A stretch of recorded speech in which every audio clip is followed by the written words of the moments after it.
The fire crisis at the country's main airport made this week caught many unaware, with the country's disaster teams unable to cope.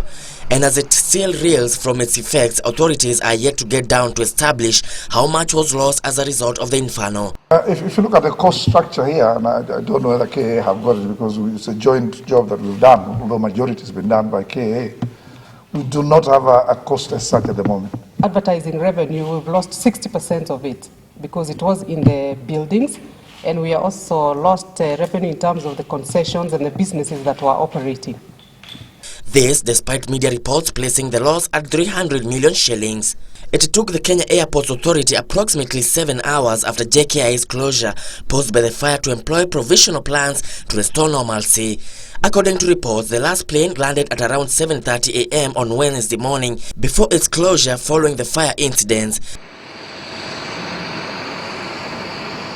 By 4 p.m., a crisis team had formulated the way forward and minimal operations resumed. The raising of the building that used to house the international arrivals and other essential service providers placed intense pressure on the KAA, various airlines and other businesses as the backlog of passengers departing and arriving increased by the minute. What will be 9:45? The few hours that followed the fire incident saw a beehive of activity that saw the erection of tents to serve as temporary offices and terminals.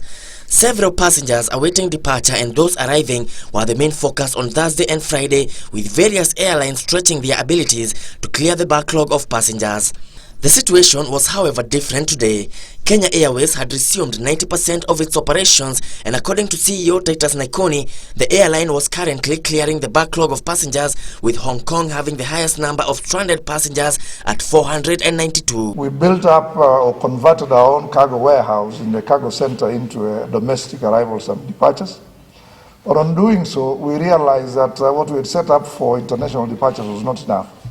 And again, we got together with KA, and KA have now constructed, with the approval of the government, something, a dome there that is for use at the State Pavilion. At the airport, final preparations at the former presidential pavilion were on top gear, with the temporary terminal being expected to open on Monday. The government, through the Ministry of Foreign Affairs, has released 10 buses to ferry passengers to and from the temporary terminals, makeshift arrangements that have impressed passengers.